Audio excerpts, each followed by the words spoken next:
नमस्कार भक्तों, आपका एक बार फिर से स्वागत है हमारे चैनल भक्ति की शक्ति में।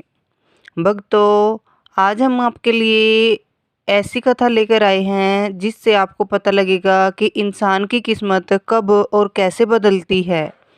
भक्तों, क्या आप भी उन लोगों में से एक हैं जो यह मानते हैं कि आपकी किस्मत को बदलने का कोई अवसर नहीं है और आपका भविष्य पहले से तय है? क्या आपको लगता है कि मेहनत और संघर्ष करने के बावजूद आपकी किस्मत में कोई बदलाव नहीं हो सकता? अगर आपका जवाब हाँ है, तो आइए आपकी इस सोच को एक प्रेरणादायक कहानी के माध्यम से बदलते हैं। भक्तों, आपसे निवेदन है कि इस कहानी के अंत तक आप हमारे साथ बने रहें। सीतापुर नाम के राज्य में एक महेश नाम का लकड़हारा रहता था। वह अपनी पत्नी और 3 बच्चों के साथ रहता था।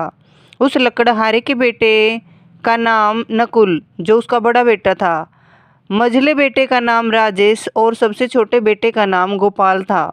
नकुल और राजेश देखने में सुंदर और शरीर से तंदुरुस्त थे, जबकि गोपाल शरीर से बहुत कमजोर और सांवले रंग का था।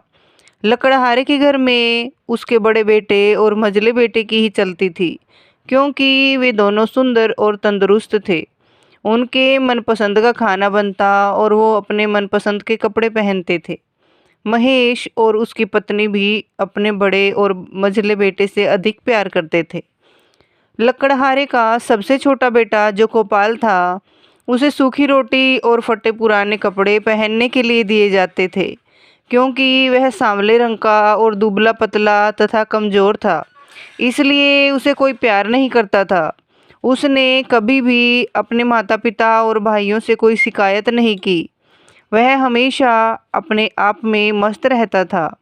उसके बड़े भाई नकुल हमेशा उसका मजाक बनाते थे, लेकिन इस बात का उसके ऊपर कोई फर्क नहीं पड़ता था।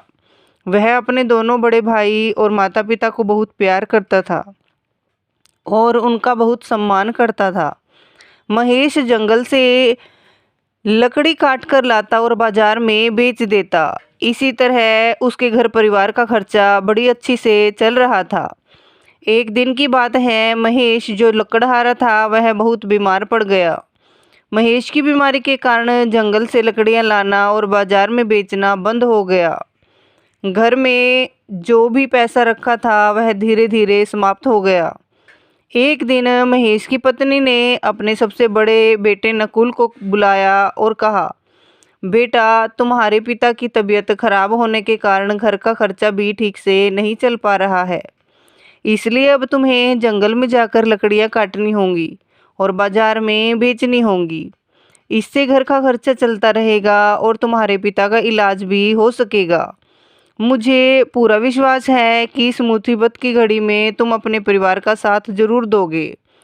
महेश की पत्नी ने अपने बड़े बेटे नकुल को खूब अच्छा भोजन बनाकर खिलाया। रास्ते के लिए पूरी सब्जी और एक कमंडल में दूध भरकर बांध दिया। माँ ने नकुल को कुल्हाड़ी देते हुए कहा, बेटा, जब तुम्हें जंगल में भूख लगेगी तो तुम्हें पूरी सब्जी खा लेना और मीठा दूध भी पी लेना। इस तरह लकड़हारे का बड़ा बेटा नकुल जंगल में लकड़ियां काटने के लिए घर से निकल पड़ा। वह अभी कुछ ही दूर चला था कि रास्ते में एक बुढ़िया दिखाई दी।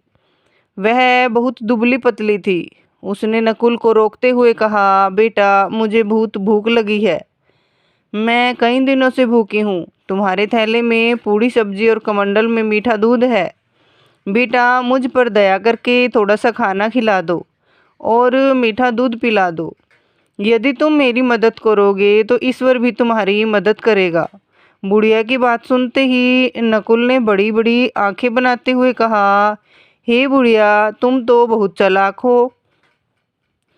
मैं अपना भोजन तुमको खिला दूंगा तो मैं क्या खाऊंगा। चल हट जा बुढ़िया हमारे रास्ते से और मुझे जाने दे। तू मरती है तो मर जा, मुझसे क्या लेना देना। नकुल की बात सुनकर बुढ़िया को बड़ा दुख हुआ। नकुल वहां से सीधा जंगल में पहुंचा। उसने दूध का कमंडल और भोजन का थैला जमीन पर रख दिया और एक सूखे पेड़ की तलाश कर उसे काटने लगा। अभी उसने 2-4 कुल्हाड़ी ही चलाई थी कि झटके से कुल्हाड़ी उछलकर सीधा उसके पैर पर लग गई।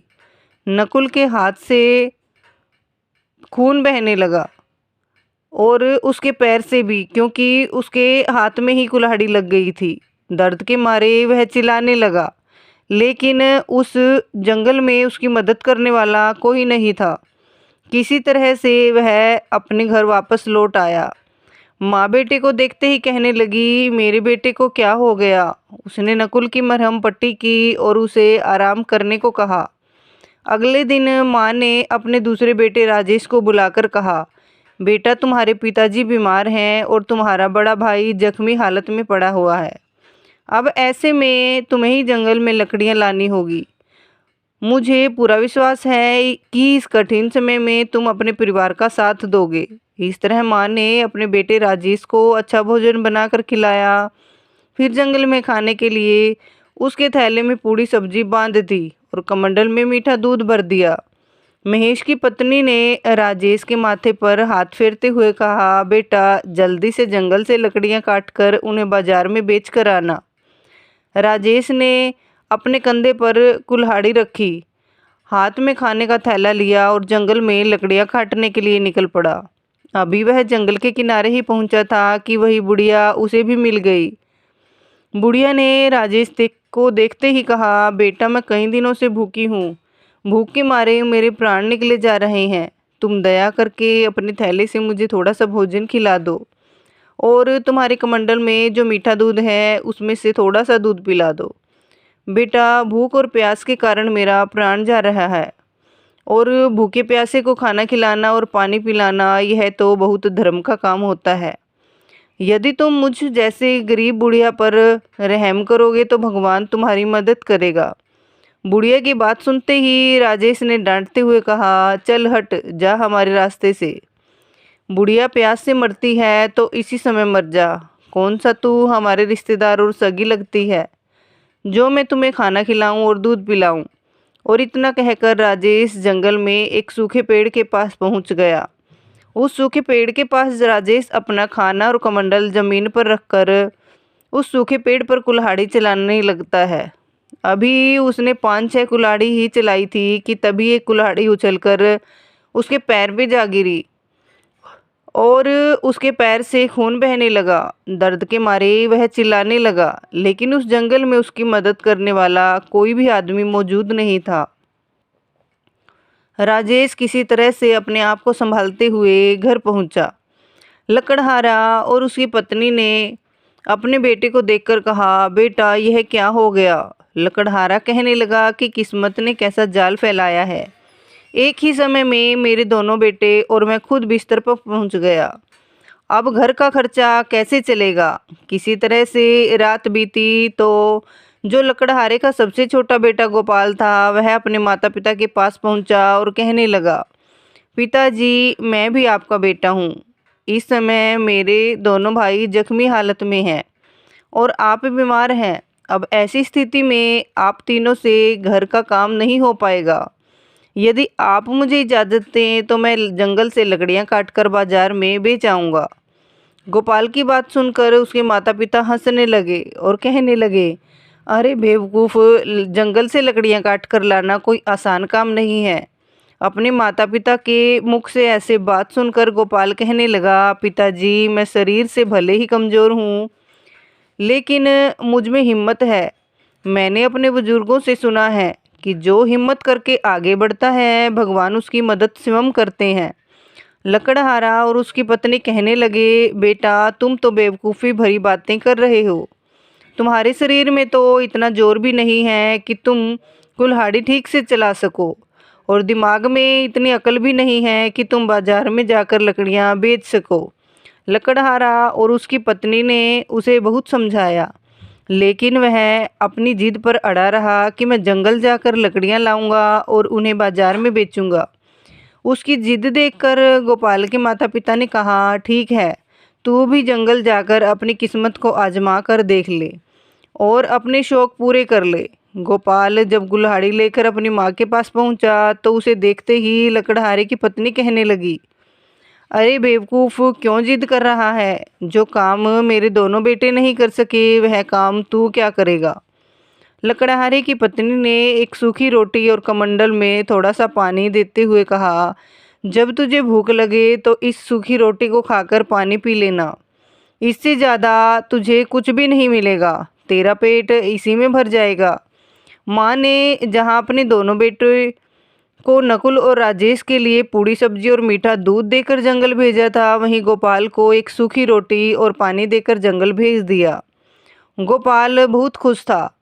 वह एक हाथ में सूखी रोटी और पानी लिए हुए जा रहा था और दूसरे हाथ में कंधे पर रखी हुई कुल्हाड़ी को पकड़े चला जा रहा था। उसे कोई चिंता नहीं थी, बस उसके मन में एक ही धुन थी कि उसे लकड़ी काट कर लाना है। अभी गोपाल जंगल के किनारे ही पहुंचा था कि तभी उसे भी वही बुढ़िया फिर मिल गई, जो उसके दोनों बड़े भाइयों को मिली थी। उस बुढ़िया ने गोपाल को देखते ही कहा, बेटा मैं कई दिनों से भूखी हूँ और प्यासी हूँ। भूख और प्यास के कारण मेरे प्राण निकले जा रहे हैं। यदि तुम मुझे अपने में से थोड़ा सा भोजन करा देते और पानी पिला देते तो मेरे प्राण बच जाते। उस बुढ़िया के मुख से इस तरह की बात सुनते ही गोपाल कहने लगा, माँ जी आप तो मुझे बहुत कमज़ोर और भूखी प्यासी दिखाई देती हैं, लेकिन क्या करूँ, मेरे पास कोई अच्छा खाना नहीं है। मेरे पास तो केवल सूखी रोटी है। यदि आप इसे खाना चाहो तो बड़ी शौक से खा सकती हो। इतना कहकर जैसे ही गोपाल अपने थैलों को खोलने लगा तो उसके आश्चर्य का ठिकाना नहीं रहा। उसने देखा कि उसके थैले में सूखी रोटी की जगह पूड़ी और मिठाइयाँ भरी पड़ी हैं। गोपाल ने जब अपने कमंडल को खोल करके देखा तो पानी की जगह उसके कमंडल में मीठा दूध और सूखी रोटी की जगह उसके थैले में पड़ी थी। यह सब देख करके गोपाल आश्चर्यचकित था। वह कहने लगा, कहीं मैं कोई सपना तो नहीं देख रहा हूँ, यह सब कैसे हो गया। गोपाल की बात सुनकर बुढ़िया कहने लगी, बेटा ये सपना नहीं हकीकत है। तुमने मुझे जैसे गरीब लाचार बुढ़िया पर दया दिखाई, यह उसी का फल भगवान ने दिया है। तुम्हारी सूखी रोटी पूड़ी और पकवान बन गए और कमंडल में रखा पानी मीठा दूध बन गया। यह सब भगवान की दया का परिणाम है। जो लोग दूसरों का भला करते हैं भगवान उनका भला जरूर करते हैं। गोपाल उस बुढ़िया को खाना खिलाकर जब जंगल की ओर जाने लगा तो बुढ़िया कहने लगी, बेटा मैं बहुत दुखी हूँ, भूखी हूँ। बेटा मैं बहुत भूखी थी और तुमने मुझे खाना खिलाया। मैं सोची थी कि तुम्हें कुछ दुआ दूंगी। इतना कहकर बुढ़िया ने गोपाल को साथ में लेकर चलने लगी। एक पेड़ के पास पहुंचकर बुढ़िया ने कहा, बेटा जब मैं चली जाऊं तब तुम पेड़ को काट देना। तुम्हें एक ऐसी चीज़ मिलेगी जो तुम में इसे पहले कभी नहीं देखी होगी। यह चीज़ तुम्हारे बहुत काम आएगी और हो सकता है कि इस चीज़ के कारण तुम्हारी किस्मत बदल जाए। इतना कहकर बुढ़िया वहाँ से चली गई। गोपाल बहुत खुश था। जब वह बुढ़िया चली गई तो उसने कुल्हाड़ी को दोनों हाथों में पकड़ा और उस पेड़ पर जोर जोर से वार करने लगा। वह दुबला पतला और कमज़ोर था, सांवला का रंग था। अभी उसकी उम्र ही क्या थी, लेकिन उसने हिम्मत नहीं हारी। वह जोर जोर से पेड़ पर कुल्हाड़ी चलाता रहा। आखिरकार वह पेड़ काट कर जमीन पर गिर गया। गोपाल के आश्चर्य का ठिकाना नहीं था। उसने देखा कि इस पेड़ के तने में एक सुंदर सी चिड़िया बैठी थी, जिसके पंख सोने के थे, जो पूरी तरह से सोने की थी। गोपाल ने उस चिड़िया को देखकर कहा, यदि मैं इसे बाजार में बेच दूं तो इससे बहुत सारे पैसे मिलेंगे। इससे तो सच में हमारी किस्मत बदल जाएगी और हम अमीर हो जाएंगे। हमारे माँ बाप को जंगल से लकड़ियाँ काटकर बेचना नहीं पड़ेगा। यही विचार करके गोपाल ने उस सोने की चिड़िया को उठा लिया और उसे बेचने के लिए शहर जाने लगा। लेकिन शहर वहाँ से काफ़ी दूर था। गोपाल के शहर पहुँचते पहुँचते अंधेरा हो चुका था और वहाँ की सारी दुकानें बंद हो चुकी थी। ऐसे में उसने अपने सोने की चिड़िया का कोई खरीदार नहीं पाया। अब ऐसी स्थिति में वह अपने घर वापस नहीं जा सकता था, क्योंकि रात बहुत हो चुकी थी। ऐसे में उसे रात भर वहीं गुजारना था। गोपाल एक धर्मशाला वाले के पास गया और कहने लगा, भाई साहब, क्या मैं आपके पास यहाँ रात्रि के लिए विश्राम कर सकता हूँ? आपका जो भी किराया बनेगा वह मैं चुका दूंगा, क्योंकि मुझे सुबह यहाँ की बाजार देखनी है। गोपाल की बात सुनकर धर्मशाला वाले ने कहा, यह धर्मशाला मैंने इसलिए बनवा रखी है कि ताकि तुम जैसे से मुसाफिर आएं और यहाँ पर विश्राम करें। तुम आराम से यहाँ पर रात गुजार सकते हो। धर्मशाला वाले ने जब गोपाल के हाथ में एक अद्भुत चिड़िया देखी तो कहने लगा, यह सोने की चिड़िया तुम्हारे पास कहाँ से आई? इसके तो सारे पंख सोने के हैं। कितनी सुंदर चिड़िया है! ऐसी अद्भुत चिड़िया मैंने अपने जीवन में कभी नहीं देखी। मैं अपनी बेटियों को बुलाकर लाता हूँ और इस अद्भुत चिड़िया को दिखाता हूँ। मेरी तीनों बेटियाँ इस सोने की चिड़िया को देखकर बहुत खुश हो जाएंगी। वह धर्मशाला वाला तुरंत अपनी तीनों बेटियों को बुलाकर लाया और कहने लगा, देखो यह सोने की चिड़िया कितनी सुंदर है। तब बड़ी बेटी ने कहा, पिताजी, ये चिड़िया कितनी सुंदर है। मझली बेटी ने कहा, इसके पंख तो सोने के हैं। और सबसे छोटी बेटी ने कहा, तुम बड़े किस्मत वाले हो जो ऐसी अद्भुत चिड़िया तुम्हारे पास है जो पूरी तरह से सोने की है। गोपाल जिसके घर में ठहरा हुआ था, उसके तीनों बेटियां उस सोने की चिड़ियों को देखकर बहुत खुश थी। गोपाल ने धर्मशाला वाले के कहने पर उस सोने की चिड़िया को दूसरे कमरे में रखा और खुद दूसरे कमरे में जाकर लेट गया। वह काफ़ी थक चुका था, इसलिए उसे लेटते ही नींद आ गई और वह गहरी नींद में सो गया। उधर धर्मशाला वाले की जो सबसे बड़ी बेटी थी, उसके मन में उस सोने की चिड़िया को देखकर लालच पैदा हो गया। वह सोचने लगी, यदि मैं इसके एक पंख को नोच लूं और इससे उस पर कोई फर्क नहीं पड़ेगा। यही सोचकर हम धर्मशाला वाले की सबसे बड़ी बेटी उस सोने की चिड़िया वाले कमरे में पहुंच गई। जैसे ही वह चिड़िया के पंख नोचने के लिए अपना हाथ आगे बढ़ाती है तो उसके हाथ उस चिड़िया से चिपक जाते हैं। वह बहुत प्रयास करती है लेकिन अपने हाथ उससे छुड़वा नहीं पाती है। फिर वह ज़ोर ज़ोर से अपनी छोटी बेटी को बुलाने लगती है, बहन को बुलाने लगती है। बड़ी बहन की आवाज़ सुनकर मझली बहन आती है और कहती है, अरे दीदी, ये क्या हो गया? बड़ी बहन ने कहा, तुम देखती नहीं कि मेरा हाथ इस चिड़िया से चिपके है? जल्दी से मेरे हाथ इस चिड़िया से छुड़ाओ। जैसे ही वह हाथ छुड़ाने के लिए उस चिड़िया को हाथ लगाती है, वैसे ही उसके हाथ भी उससे चिपक जाते हैं। अब क्या उन दोनों बहनों के हाथ उस सोने की चिड़िया से चिपक जाते हैं और वो दोनों अपनी छोटी बहन को आवाज़ देने लगती हैं। उन दोनों की आवाज़ सुनकर उसकी छोटी बहन आती है और वह भी जैसे अपनी दोनों बहनों के हाथ छुड़ाने के लिए आगे बढ़ती है तो उसके भी हाथ उस सोने की चिड़िया से चिपक जाते हैं। रात भर उन तीनों बहनों के हाथ उस सोने की चिड़िया से चिपके रहे और वह रात भर सोती रही, रोती रही। सुबह होते ही गोपाल जैसे ही चिड़िया के पास पहुंचा, वहां का नज़ारा देखकर वह दंग रह गया।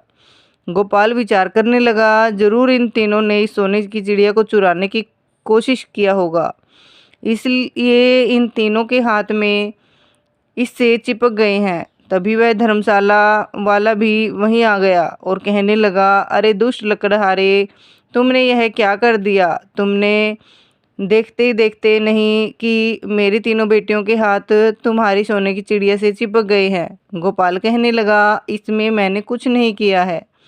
जो भी किया है वह तुम्हारी तीनों बेटियों ने मिलकर किया है। जरूर इन्होंने इस सोने की चिड़िया को चुराने का प्रयास किया होगा, इसलिए इनकी करने का फल मिला। इसमें मेरी कोई गलती नहीं है। मुझे तो अपनी चिड़िया लेकर जाना है।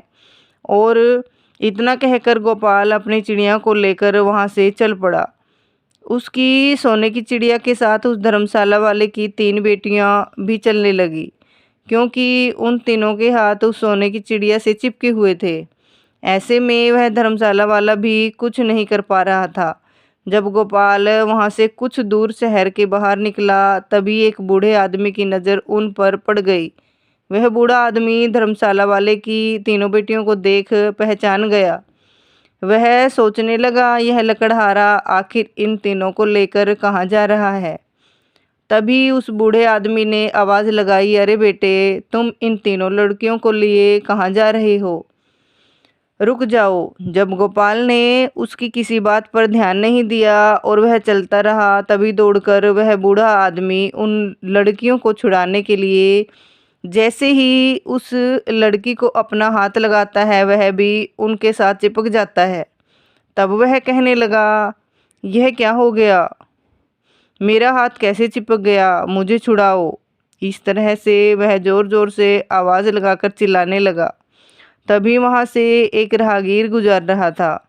उस राहगीर ने देखा कि एक लड़का अपने बगल में एक चिड़िया को दबाए जा रहा है और उस चिड़िया के पीछे पीछे 3 लड़कियां रोए जा रही हैं और उन लड़कियों के पीछे एक बूढ़ा आदमी जो बचाओ बचाओ की आवाज़ लगा रहा है। उस राहगीर की कुछ समझ में कुछ नहीं आ रहा था और वह दौड़कर उस बूढ़े आदमी को बचाने के लिए जैसे ही उसको हाथ लगाया, वह भी उसके साथ चिपक गया। डर के मारे वह राहगीर चिल्लाने लगा, बचाओ बचाओ, मेरे हाथ चिपक गए हैं। वहीं पर रास्ते में 2 किसान और अपने खेतों में काम कर रहे थे। उस राहगीर की आवाज़ सुनकर वह भी उसे बचाने के लिए दौड़ पड़े और जैसे ही उन दोनों किसानों ने राहगीर को पकड़कर पीछे खींचना चाहा, वह वैसे ही उन दोनों के हाथ भी उस राहगीर से चिपक गए। वह दोनों किसान बहुत प्रयास किए अपना हाथ छुड़ाने के लिए, लेकिन वह अपना हाथ नहीं छुड़ा पाए।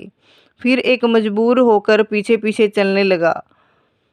अब आगे गोपाल चिड़िया को बगल में दबाए जा रहा था। उसके पीछे धर्मशाला वाले की तीनों बेटियां चली जा रही थी। उनके पीछे एक बूढ़ा आदमी, फिर उनसे पीछे राहगीर और उसके बाद में दोनों किसान।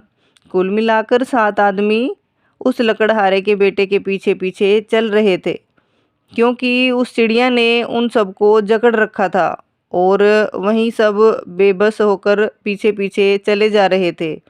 शाम होते होते वह एक शहर में पहुंच गया। जैसे ही वे लोग शहर में पहुंचे तो उन्हें देखने के लिए भीड़ लग गई। लोग अपनी छतों से और सामने से चारों तरफ से उन्हें देखे जा रहे थे। ऐसा नज़ारा किसी ने पहले नहीं देखा था। शहर में दाखिल होने से पहले धर्मशाला वाले की बड़ी बेटी ने गोपाल से कहा, तुम ऐसे कब तक चलते रहोगे? हम लोग थक चुके हैं और रात भी होने वाली है। अब आगे जाने के बजाय यहीं पर रुक जाओ। तब गोपाल उन सभी को लेकर एक जगह पर पहुंचा और कहने लगा, हम मुसाफिर हैं, क्या हम सभी आज रात्रि के लिए यहाँ पर रुक सकते हैं? उस घर का जो मालिक था वह कहने लगा, यह जगह हमने इसलिए बनवाई है कि तुम जैसे मुसाफिर यहाँ पर आकर रुक सकें। तुम्हें यहाँ भोजन और बिस्तर सब कुछ मिलेगा। तुम आराम से यहीं रात गुजार सकते हो। गोपाल उन सभी लोगों को लेकर उस घर के अंदर चला गया और वह सभी आगे पीछे करके वहीं पर बैठ गए।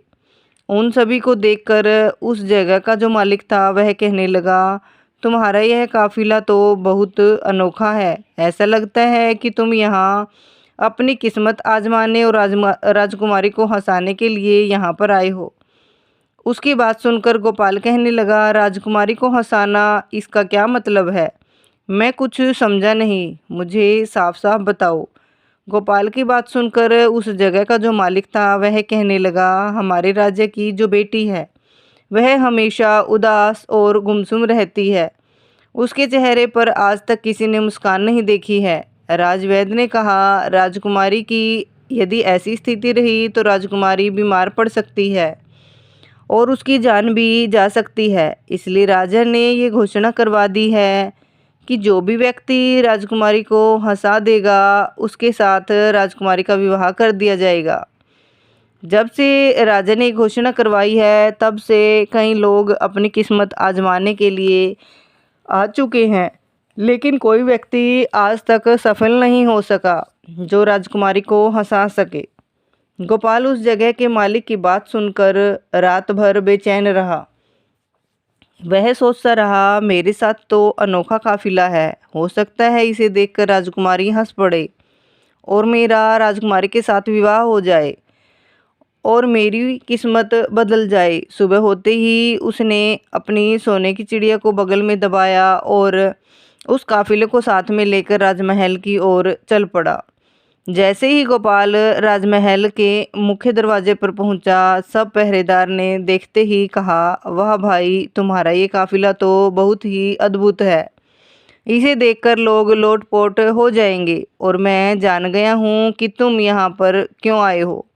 तुम्हारे काफिले को देखते ही लोग हंस हंस कर लोटपोट हो जाएंगे। मैं अभी तुम्हें राजा के पास ले चलता हूँ। पहरेदार ने पहुंचकर राजा को सारी बात बताई। राजा ने तुरंत ही सुरेश को दरबार में पेश करने का हुक्म दे दिया। अब क्या था, गोपाल और उसका काफिला राजा के दरबार में हाजिर हो चुका था। पहुंचते ही गोपाल ने राजा से कहा, महाराज, मैंने आपकी घोषणा सुनी है और इसलिए मैं अपनी किस्मत आजमाने के लिए आया हूँ। यदि आप आदेश दें तो मैं राजकुमारी को हंसाने का पूरा प्रयास करूँगा और मुझे विश्वास भी है कि राजकुमारी को हंसी जरूर आ जाएगी। राजा ने जब गोपाल के काफिले को देखा तो कहा, वाह, बहुत खूब, तुम्हारा काफिला तो बहुत ही अद्भुत है। राजा ने कहा, एक लड़के के बगल में एक सोने की चिड़िया और उसी के चिपके हुए 7 आदमी, यह तो हंसी नहीं ठहाके लगाने वाली बात है। यही विचार कर राजा ने तुरंत राजकुमारी को दरबार में बुलाया। राजकुमारी जब दरबार में पहुंची तो बहुत ही उदास गुमसुम थी, लेकिन जैसे ही उसकी नज़र गोपाल पर पड़ी तो उसके बगल में एक सोने की चिड़िया और उसी से चिपके हुए 7 आदमी, यह दृश्य देखकर राजकुमारी ने हंसी नहीं रोकी और वह हंसते रही और हंसते हंसते लोटपोट हो गई, ठहाके लगाकर जोर जोर से हंसने लगी। राजकुमारी इससे पहले कभी नहीं हंसी थी, इसलिए राजकुमारी को देख करके सारा दरबार हंसने लगा। राजकुमारी को हंसते हुए देखकर राजा बहुत खुश हुआ। राजकुमारी के ठहाके से सोने की चिड़िया से चिपके हुए लोग धीरे धीरे आज़ाद होने लगे। तभी गोपाल ने उस सोने की चिड़िया को धर्मशाला वाले की सबसे बड़ी बेटी को दिया और कहा, अब यह सोने की चिड़िया तुम्हारी है, तुम इसे अपने घर ले जाओ। बूढ़ा आदमी, राहगीर और दोनों किसान सब अपने अपने घर चले गए, लेकिन गोपाल अभी भी राजा के दरबार में खड़ा था और सोच रहा था कि राजा अपनी घोषणा अनुसार राजकुमारी का विवाह उसके साथ कर देंगे। लेकिन राजा की नीयत अब बदल चुकी थी। राजा सोच कर रहा था, इसने राजकुमारी को हंसाया है तो ठीक है, लेकिन एक मामूली लड़के के साथ राजकुमारी का विवाह कैसे कर दूं? राजा किसी भी हालत में उस मामूली लड़के को अपना दामाद नहीं बनाना चाहता था।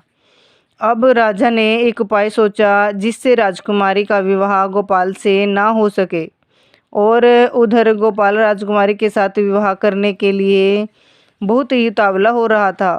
गोपाल ज़्यादा देर तक इंतजार नहीं कर पाया, उसका सब्र का बांध टूट चुका था। उसने राजा से कहा, महाराज, मैंने आपकी शर्त पूरी कर दी है, अब आप भी अपनी शर्त के अनुसार राजकुमारी का विवाह मेरे साथ कर दीजिए। गोपाल की बात सुनकर राजा ने कहा, तुम अभी हमारी बेटी के लायक नहीं हो, पहले उसके लायक बनो, तब हमने आकर मिलना। राजा की बात सुनकर गोपाल ने कहा, महाराज, अब आप मुझसे क्या चाहते हैं? राजा ने कहा, तुम एक ऐसे आदमी को ढूंढ कर लाओ जो 100 मन दूध एक साथ में पी जाए। राजा की बात सुनकर गोपाल बहुत परेशान हो गया। वह सोच रहा था, अब ऐसा आदमी मैं कहाँ से ढूंढ कर लाऊं? यही विचार करते करते वह उसी जंगल में जा पहुंचा जहाँ पहले उसने वह बुढ़िया मिली थी जिसे उसने खाना खिलाया था। गोपाल सोचने लगा, मैं उसी से अपनी समस्या कह दूंगा, हो सकता है वह कोई समाधान निकाल दे। यही विचार करके गोपाल उस पेड़ के पास पहुंच गया जहां उसे सोने की चिड़िया मिली थी। गोपाल ने देखा वहां वह बुढ़िया बैठी रो रही है। गोपाल ने उस बुढ़िया को रोते हुए देखा तो पूछने लगा, माता जी, आप क्यों रो रही हो? तब बुढ़िया ने कहा, तुम बड़े नेक आदमी हो, इसलिए मैं तुम्हें बता रही हूँ। मेरे बेटे को बहुत प्यास लगी है, उसने मटका भर पानी पी लिया है, लेकिन फिर भी उसकी प्यास नहीं बुझी है। यदि कहीं मैं उसे 100 मन दूध मिल जाता तो उसे पीकर अपनी प्यास बुझा लेता, लेकिन इतना दूध कहाँ मिलेगा और कहाँ से आएगा? कौन उसे 100 मन दूध पिलाएगा? इतना सुन गोपाल बहुत खुश हो गया। वह बुढ़िया के बेटे के पास पहुंचकर कहने लगा, भाई तुम मेरे साथ चलो, मैं तुम्हें दूध पिलवाऊंगा। तुम जितना दूध पी सकते हो उतना पी लेना। इतना कहकर गोपाल उस बुढ़िया के बेटे को अपने साथ लेकर राजा के दरबार में पहुंच गया और कहने लगा, महाराज आप इसे जितना दूध पिलाना चाहते हो पिला दो, यह आपका 100 मन दूध पी जाएगा। राजा ने उस नाटे कद काठी आदमी को देखकर कहा, यह आदमी देखने में तो बहुत छोटा है, यह कैसे इतना सारा दूध पी लेगा? गोपाल ने कहा, महाराज आप इसकी चिंता बिल्कुल मत करिए, आप इस दूध का इंतजाम करवाइए। राजा की आज्ञा से दूध मंगवाया गया और उस छोटे कद के आदमी ने दूध पीना शुरू किया। कुछ ही देर में दूध की सारी बाल्टियां खाली हो चुकी थी। राजा दरबार के सभी लोग आश्चर्यचकित थे कि इतना छोटा आदमी इतना सारा दूध कैसे पी गया। गोपाल ने बुढ़िया के बेटे को धन्यवाद दिया और उसे विदा कर दिया। फिर गोपाल राजा के पास पहुंचकर कहने लगा, महाराज मैंने आपकी शर्त पूरी कर दी, अब आप भी अपने वचन के अनुसार राजकुमारी का विवाह मुझसे कर दीजिए। गोपाल की बात सुनकर राजा कहने लगे, यह तो बड़ा आसान काम था, तुम कोई कठिन काम करके दिखाओ, इसके बाद मैं राजकुमारी का विवाह तुम्हारे साथ कर दूंगा। इतना कहकर राजा मन में विचार करने लगा, अब कौन सा कठिन काम बताऊं, यह जो नहीं कर पाए। फिर कुछ देर के बाद राजा ने गोपाल से कहा, तुम एक ऐसे आदमी को ढूंढ कर लाओ जो रोटियों के पहाड़ को खा जाए, इसके बाद मैं तुम्हारा विवाह राजकुमारी के साथ कर दूंगा, और यदि तुम ऐसे आदमी को नहीं ला सके तो दोबारा अपना मुंह मुझे मत दिखाना। इतना कहकर दरबार से उठकर चला गया। राजा सोच रहा था कि यह कोई आसान काम नहीं है, यह काम कभी नहीं कर पाएगा ये।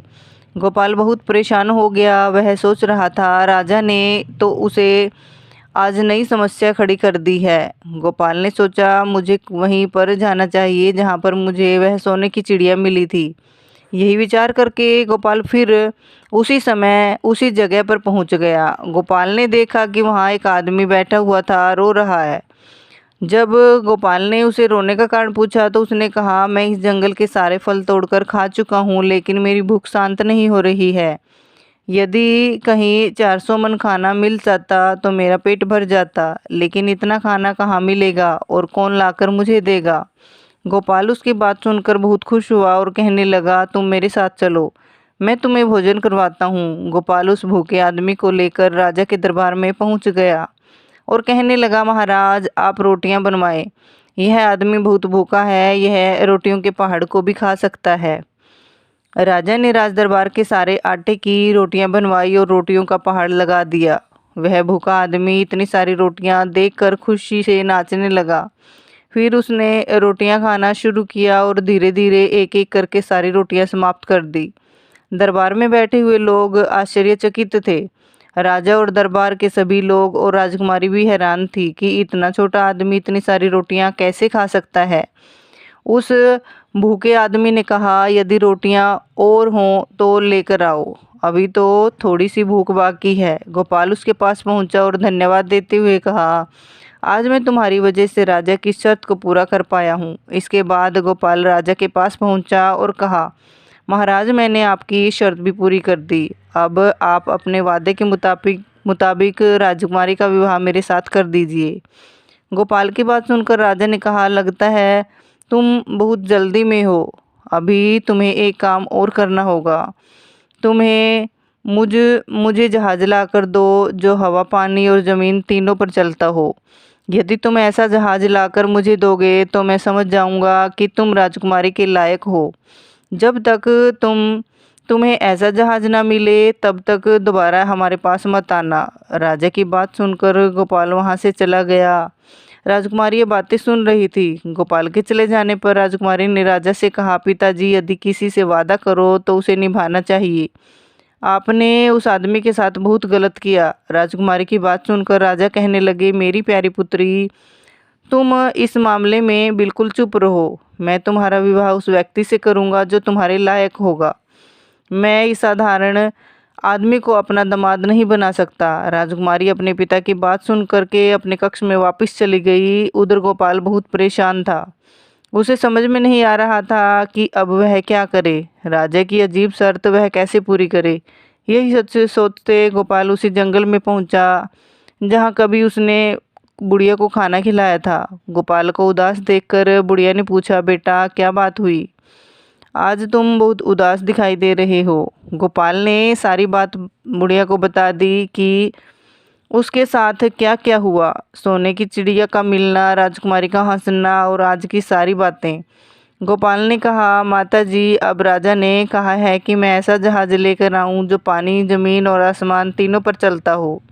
अब ऐसा जहाज मैं कहाँ से लेकर आऊं? तब बुढ़िया ने कहा, बेटा मुझे तुम्हारी नेकी याद है जो तुमने मेरे साथ किया था। असल में रोटियों का खाना, दूध का पीना, यह सब कुछ मैंने किया था।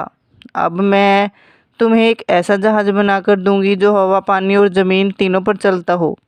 इतना कहकर बुढ़िया जहाज बनाने में जुट गई। कुछ दिनों के बाद जहाज बनकर तैयार हो गया। गोपाल ने जब वह जहाज देखा तो बहुत खुश हुआ। गोपाल ने उस जहाज पर बुढ़िया को भी बिठाया और राजमहल की ओर चल दिया। राजमहल पहुंचकर जब गोपाल उस जहाज से नीचे उतरा तो राजा के आश्चर्य का ठिकाना नहीं था। वह सोच रहा था कि कैसे यह नामुमकिन काम इसने मुमकिन दिया। अब यह मेरी बेटी के योग्य है। अब इससे योग्य और कोई दूसरा नहीं हो सकता। यही सोचते हुए राजा ने राजकुमारी का विवाह गोपाल के साथ कर दिया। कुछ दिनों बाद गोपाल उस राज्य का राजा बन गया और उसकी किस्मत बदल चुकी थी। जब उसके माता पिता को यह बात पता चली कि उनका तो जो बेवकूफ़ लड़का था, जिसे वे नकारा समझ रहे थे, वह तो बड़ा बुद्धिमान निकला, तो वे भी हैरान रह गए। तो भक्तों, सपने देखना आसान है, लेकिन उन्हें पूरा करने का जज्बा उससे भी बड़ा होना चाहिए। जब घना अंधेरा हो और उम्मीद की कोई किरण नजर न आए, तब भी अपने भीतर उस दिए को जलाए रखना जरूरी है जो हमें हमारे लक्ष्य तक पहुंचा सके। असली खजाना वही है जो हमें हर चुनौती पार करने की ताकत देता है। अब सवाल यह है कि क्या आप भी अपने सपनों का पीछा करने के लिए तैयार हैं? क्या आप हर मुश्किल से लड़कर अपनी कहानी को उस ऊंचाई तक ले जाने का साहस जुटा सकते हैं जहां आपकी मेहनत और विश्वास का खजाना आपका इंतज़ार कर रहा है? तो भक्तों, आपको ये छोटी सी कथा कैसी लगी तो प्लीज़ एक छोटा सा कमेंट करके ज़रूर बताएं और जाते जाते वीडियो को लाइक और शेयर ज़रूर करें। हम आपके लिए इतनी अच्छी अच्छी कथाएं लाने के लिए इतनी मेहनत करते हैं, तो प्लीज़ आप हमारी वीडियो को लाइक और शेयर ज़रूर करें। धन्यवाद। राधे राधे। जय श्री कृष्ण।